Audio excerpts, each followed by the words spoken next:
A Song of Blades and Heroes by Andreas Filigoy.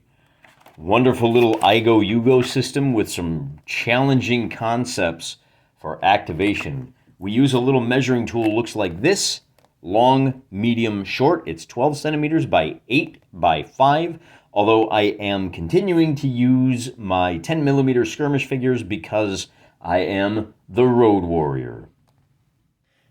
We're doing the Elves and the Orcs once again. It's a dark, rainy winter night somewhere out on the moors. We're on the edge of the human lands. And all of the woods and the stream, every activation you move, where you move through it partially, even a little bit, you only move slow. I had a measuring tool. I don't know where it went.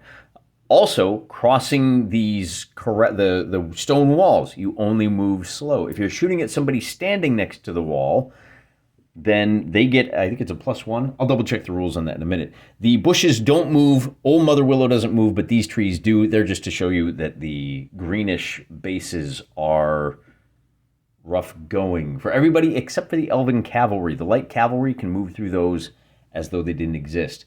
We have a couple of big boys who move long. The Orc boar riders move long. Everybody else moves medium. I need to figure out where our objectives are going to go. We're going to play 8 turns this time.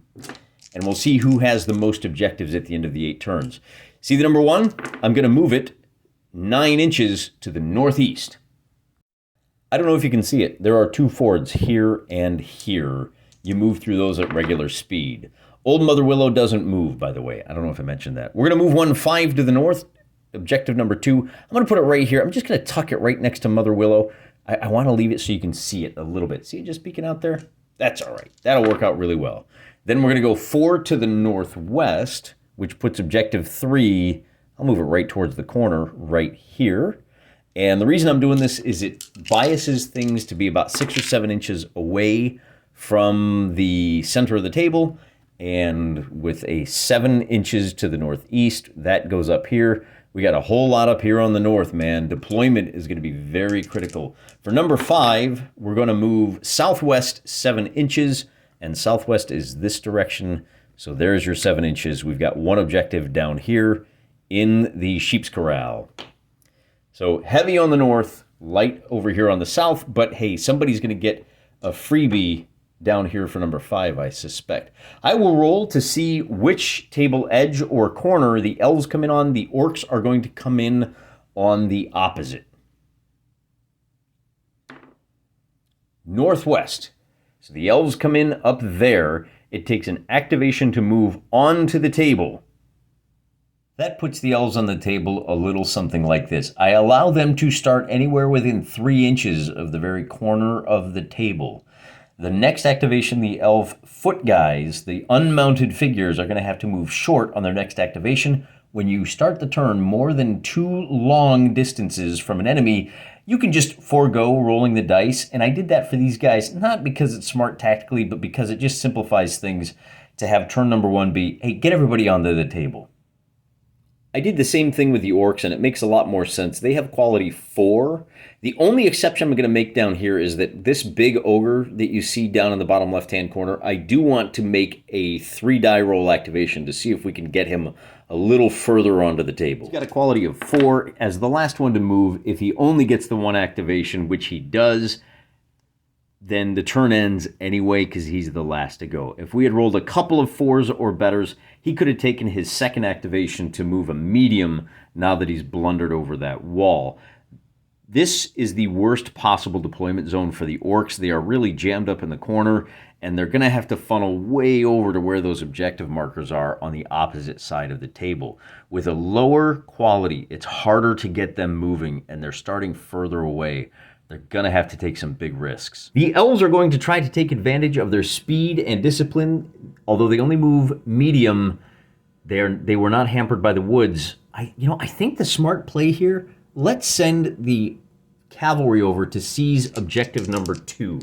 So the guy on the right-hand side is going to get a total of 3 activations.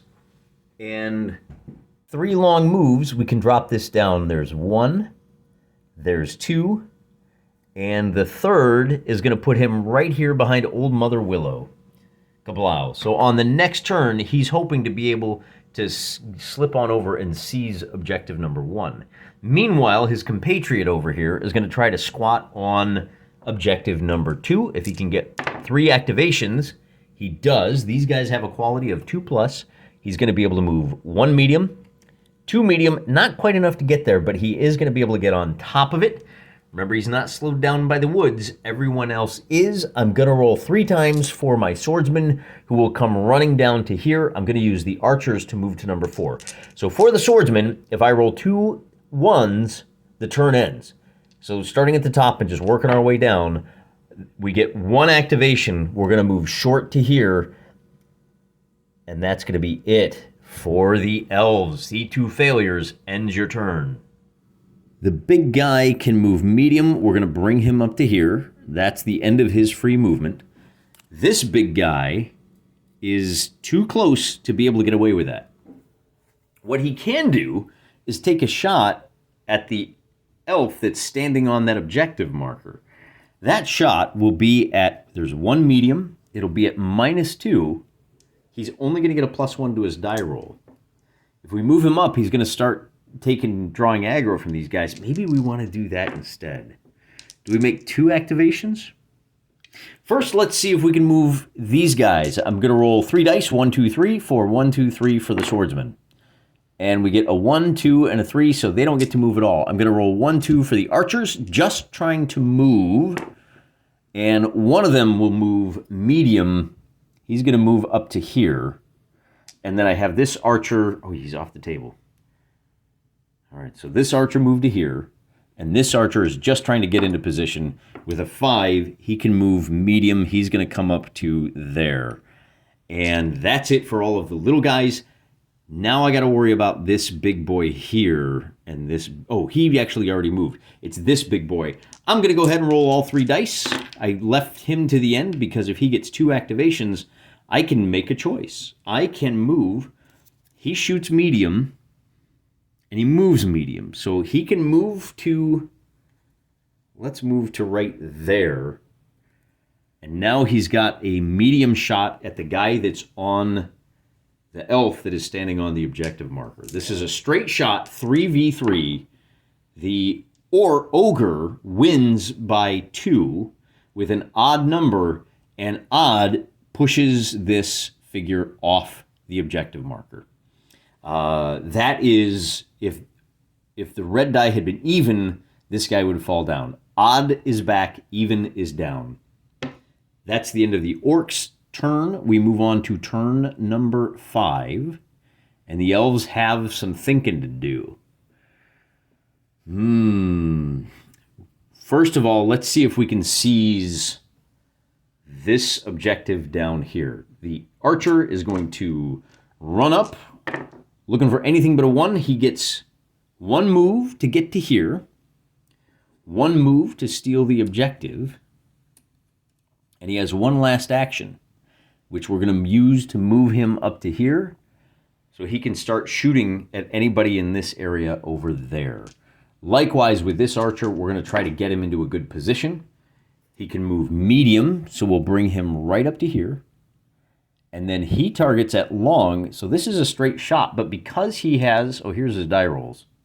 So we used 1 to move, and he gets a +1, or actually he gives a -1 to his opponent.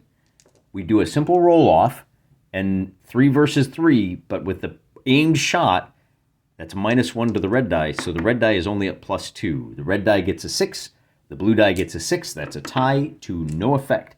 Now we're going to see if we can seize this objective marker, number 3, and we get 2 activations, so we move on to it, and then we seize it with the second activation.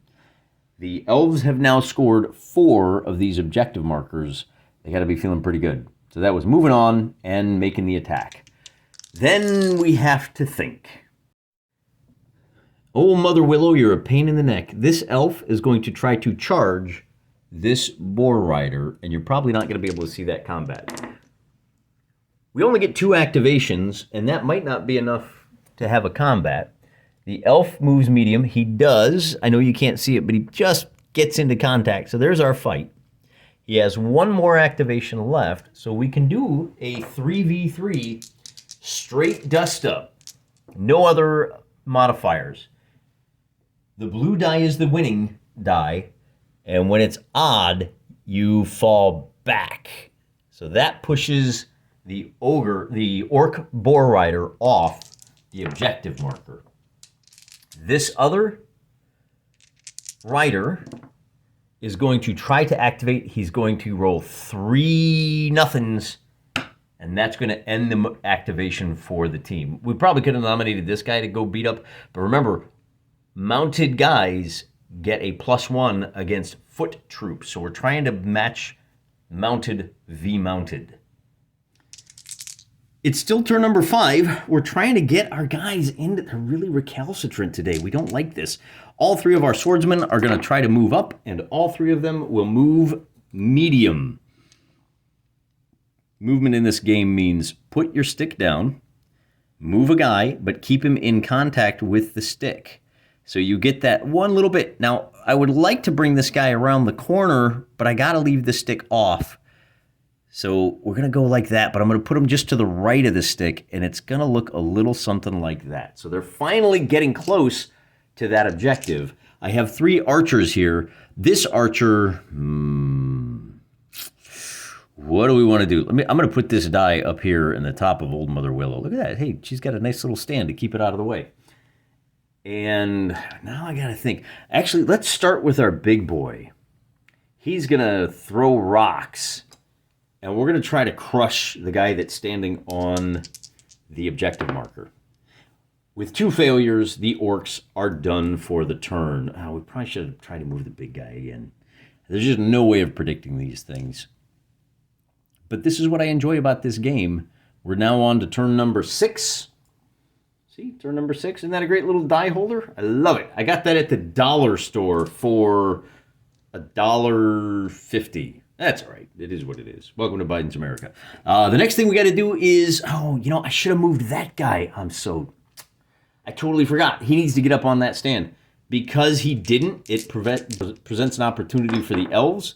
And that cavalryman is not only going to jump back on top, he is going to have 2 activations to give the orc rider a -1 to his die. So it's going to be 2 for the red, 3 for the blue.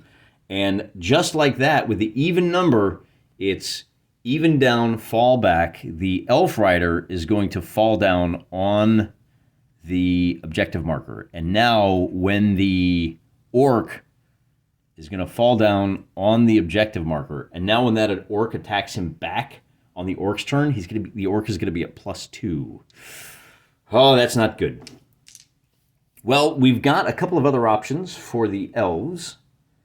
We can take a shot with this elf at this guy. And I'm only going to roll 2 dice, anything but a 1.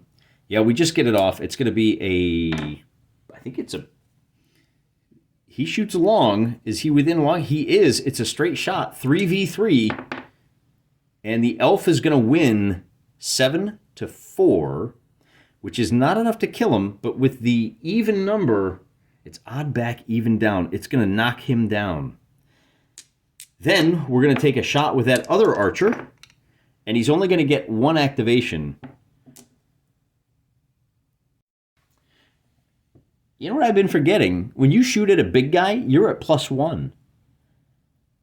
That means it's 8-4. That means this big shooter is actually dead. Can't believe I forgot about that. That's really unfortunate. The elves are going to camp now. They've got all 5 of the objective markers. It's probably in their best bet to just hang out. Maybe we bring this guy into action a little bit. We'll roll 3 dice. Maybe this guy just stays where he is. This guy he's just going to hang out there. These 2 guys, maybe we could even fall back. Let's fall back. Let's let those guys take that objective. We've still got 4. With 2 movements of medium, we can ride to the rescue of the guy that fell down. Now, we can't attack that boar rider because we don't have any activations. Or can we? This sword guy is going to make 3 activations. He gets all 3 of them, and he's going to move. Oh, he only moves short. which is, I think that's enough to get into contact. So he moves short, gets into contact, and because he's got a friend, those two penalties and bonuses negate. Cavalry guys fighting against guys on ground get a +1, but cavalry guys that are outnumbered 2 to 1 are at -1. That's what I mean by those two negate. It's just going to be a straight roll, +3 versus +3. It's a tie, but that Orc Boar Rider is in a little bit of trouble. I do have these two guys who can go, and I think I'm going to just move.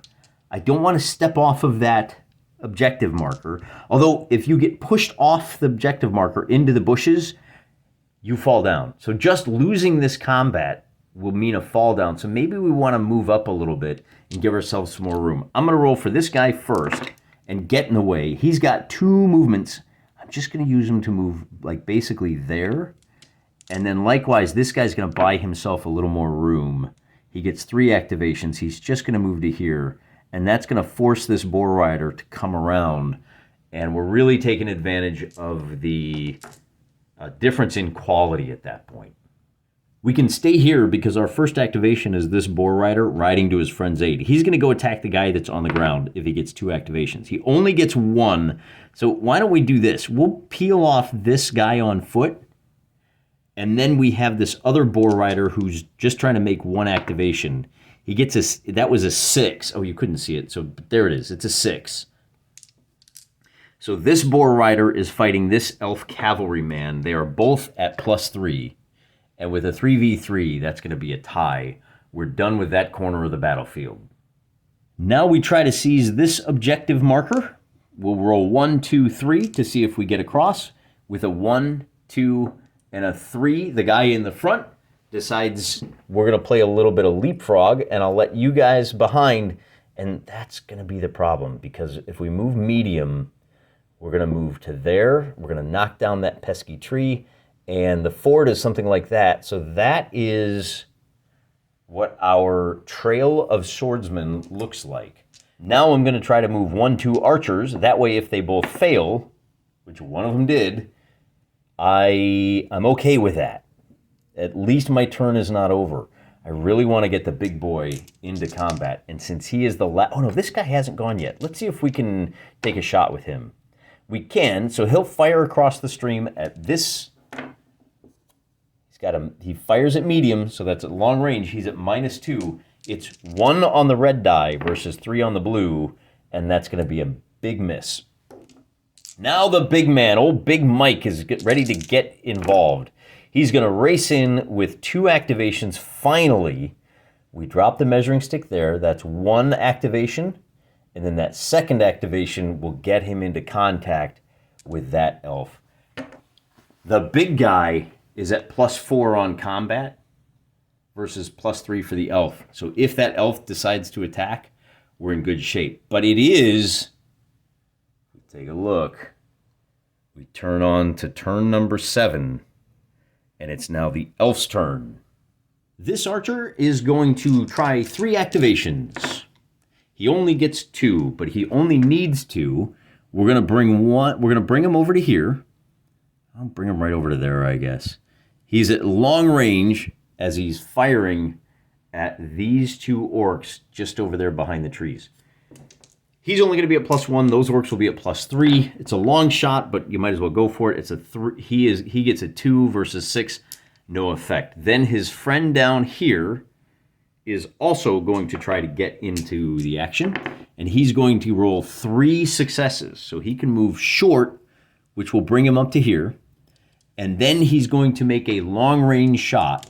Well, it's not really long. It's at 2 range bands. So he's at -2. But he's at +1 because he aimed. Using 2 activations gives you a +1.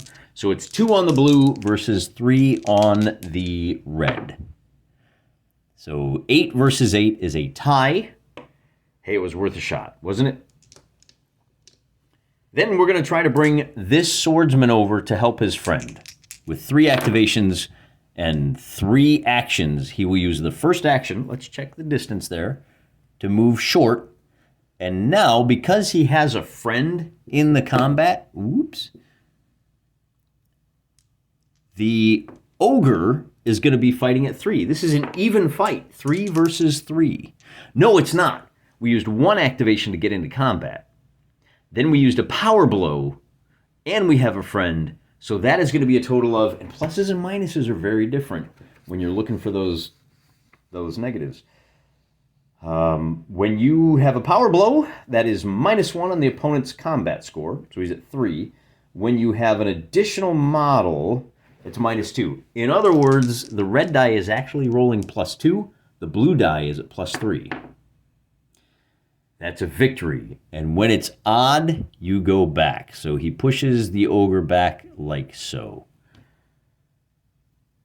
Then we have to think about what we want to do. I'm going to roll 2 dice for this swordsman to block that objective marker. The ogre can't get to it reasonably fast. Now we got to deal with the scrum. The elf on the ground is going to try to stand up. He gets 2 actions. Not only does he stand up, he's going to use his second action to fight that boar rider, who is going to be at a -1. It's going to be 2 on the red versus 3 on the blue. 5 versus 8. Red is, it's odd back and red down, so he goes back down. Very effective, very fun, Mr. Man. The other cavalry guy is going to make a power blow. He got the 2 actions. So we have another 3 versus 2. The red is at +2. We get a 6 versus a 7, and with that, this orc rider is going to take his leave. Wham bam, thank you, ma'am. We have 1 more combat to go through. That is here, where it's going to be 4 for the guy on the boar, and 3 for the elf on the shelf. 7 versus 4, odd back, he pushes the swordsman back. And that's the end of the elf's turn. Now the boar rider gets to go, and he's going to make... what do we want to do with that guy? He is fast. Maybe we can steal an objective marker. We don't have any. All right, well, first of all, let's roll. Let's see what happens here. We roll 2 dice. He gets 2 activations. He can move here and steal this marker.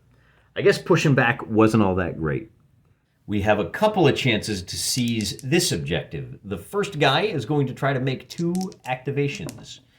He gets 1 of them, so instead of seizing that objective, I'm going to run him over to there to serve as a blocker. The second guy now, if we can get 2 activations, which we do, we'll use the first to get on the objective marker and the second to take it. The score is now 2-3 here in turn number 7.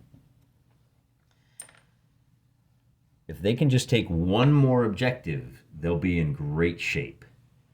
Meanwhile, this swordsman is going to go back up his buddy. We're going to give him just 1 chance to do so. He rolls a 6.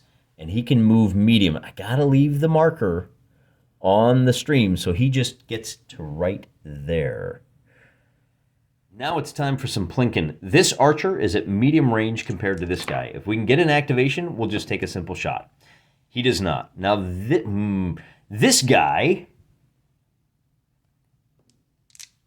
First, we're going to see if we can activate this archer. We do. He's going to move medium to here. Can this archer move? With a 4, he can. We're going to bring him up to here. Bit weird, right? Well, I have 1 more activation to go. Big Mike here is going to try to lumber, trying to take 3 activations. He gets 2 of them, which probably isn't enough just yet. But he is fast, remember. So, he can only move medium. So his first activation will be to move to here. And his second activation will be to hop over the wall and jump on that objective marker. Look at that. There's a chance that the orcs could win. Here on turn number 8, this elf is going to try to get up into the face of the boar rider. He's going to use his first action to move there and then stop. This elf is going to try to do the same. He's only going to get 1 activation. That's enough to get into contact. And then our elf rider, well, first let's try to stand this guy up. No, we're going to move the rider first. We're going to try to take 3 activations with him. And he's only going to get 1. Oh, man. That's terribad for the elves. That gives the ogre a chance to have some fun. We're going to move him into the stream, so he moves short. He's going to stop right there. The plan was to charge the rider and get the bonus for having all of his friends nearby, but we needed the extra movement to do so. We needed all 3, right? 1, 2, and then a 3rd for the attack. That's the end of the elves activation. Now it's time for the orcs, and really it all comes down to this. I'm going to roll 3 dice for Mr. Ogre. If he gets any successes, he'll spend it to turn this objective marker green. That's the end of turn number 3. That's the end of the game. There's no sense in even worrying about those guys up there. Long, slow, patient, steady progress. Will it pay off? Just barely. With that 5, the orcs seize objective 5. Probably should have left those archers right down here plinking away. Low probability of hitting anybody, but you know what? It would have prevented this guy from sneaking through the lines. Tactical blunder on the part of Mr. Wargaming, at least as far as the elves are concerned. Sometimes I get so excited with all the bloodshed that I lose track of what's going on elsewhere on the battlefield and what the overall game objective is. This is why we play the games. To learn from our mistakes and try to remind ourselves to keep our eyes on the prize. Don't get distracted with all of the furious motion and all the sexy parts of beating up on other people. Objectives. Remember what you're here for. That's all I got for you. Till next time, I'm praying for you.